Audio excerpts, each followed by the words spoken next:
व्यक्ति नहीं है इस देश में, इस सदन में, सदन के बाहर, उस सदन में जो ये कहे कि उसने किसी जानने वाले को ना खोया हो।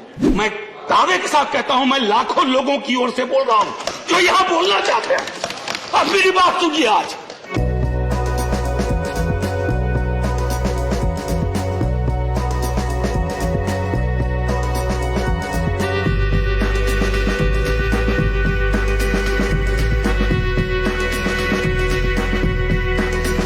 और सबसे पहले माफीनामा उन तमाम लोगों को जिनकी मौत को भी हम एक्नॉलेज नहीं कर रहे हैं, जो हम जान ही नहीं है कि वो मारे गए। तो ये माफीनामा सर सिर्फ मेरा नहीं है। मैं इसलिए ये बात कह रहा हूं कि मई के महीने में मैंने 6 आर्टिकल लिखे। संसद चल नहीं रही थी, कहां अपनी शिकायत ले जाते, किससे कहते। मुझे भाजपा के मित्रों ने, कई साथियों ने कॉल किया, बधाई दी। मैं उनका भी एहतराम करता हूं और कहता हूं कि ये भरोसा इस सदन का है कि हम सबको एक साझा माफीनामा उन लोगों के नाम भेजना चाहिए जिनकी लाशें गंगा में तैर रही थी। किसी 2 सत्र के बीच में सर 50 लोगों की ऑबिचुअरी आज तक कभी नहीं हुई संसदीय इतिहास में। राजीव सातव की उम्र थी जाने की इस दुनिया से। रघुनाथ महापात्रा जब मिलते थे गले लगाते थे, बोलते थे जय जगन्नाथ। अचानक में वो नहीं है। ये पीड़ा व्यक्तिगत है, आंकड़ा मैं नहीं कहना चाहता हूं, मेरा आंकड़ा, तुम्हारा आंकड़ा, अपनी पीड़ा में आंकड़ा ढूंढिए। एक व्यक्ति नहीं है इस देश में, इस सदन में, सदन के बाहर, उस सदन में जो ये कहे कि उसने किसी जानने वाले को ना खोया हो। ऑक्सीजन के लिए लोग फोन करते थे, हम अरेंज नहीं कर पाते थे। लोग समझते हैं सांसद है, ऑक्सीजन पिछा देगा। 100 फोन में पूरे दिन में शाम को बैठ के देखते थे, सक्सेस रेट 2, सक्सेस रेट 3। हमको कौन सा आंकड़ा कोई बताएगा साहब? हमको नहीं चाहिए, किसी आंकड़े की बात नहीं करनी है।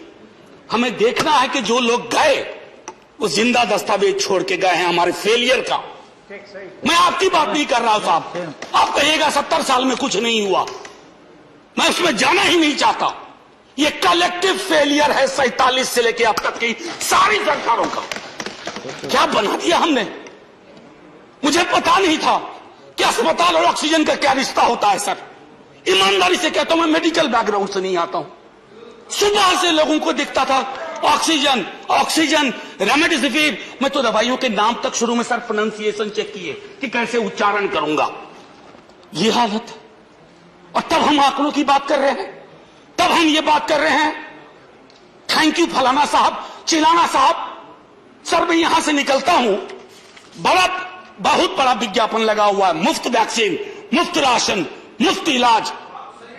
सर एक मिनट, मैंने किसी नहीं, please I don't want my time. मैं किसी दल की ओर से आज नहीं बोल रहा हूं। मैं दावे के साथ कहता हूं, मैं लाखों लोगों की ओर से बोल रहा हूं जो यहां बोलना चाहते हैं। अब मेरी बात सुनिए। आज शिकायत नहीं कर रहा हूं आपसे, ये वेलफेयर स्टेट है ना। एक साबुन की टिकिया अगर कोई गरीब गांव में खरीद रहा है ना सर, तो अडानी अंबानी के बराबर का करदाता है। आप उसको कह रहे हो मुफ्त वैक्सीन, मुफ्त इलाज, मुफ्त राशन।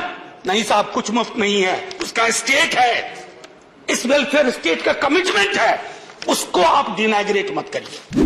वो 1.5 महीना कैसे बिताया है इस मुल्क ने।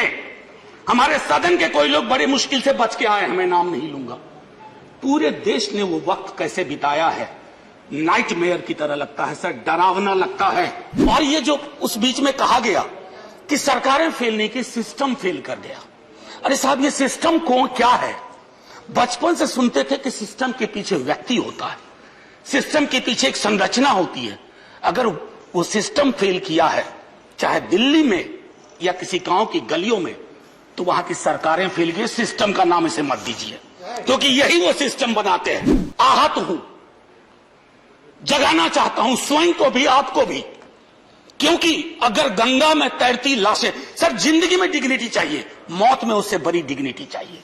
हमने अनडिग्निफाइड डेथ को विटनेस किया है, और अगर हमने इसको दुरुस्त नहीं किया सर, आने वाली सदियां माफ नहीं करेगी।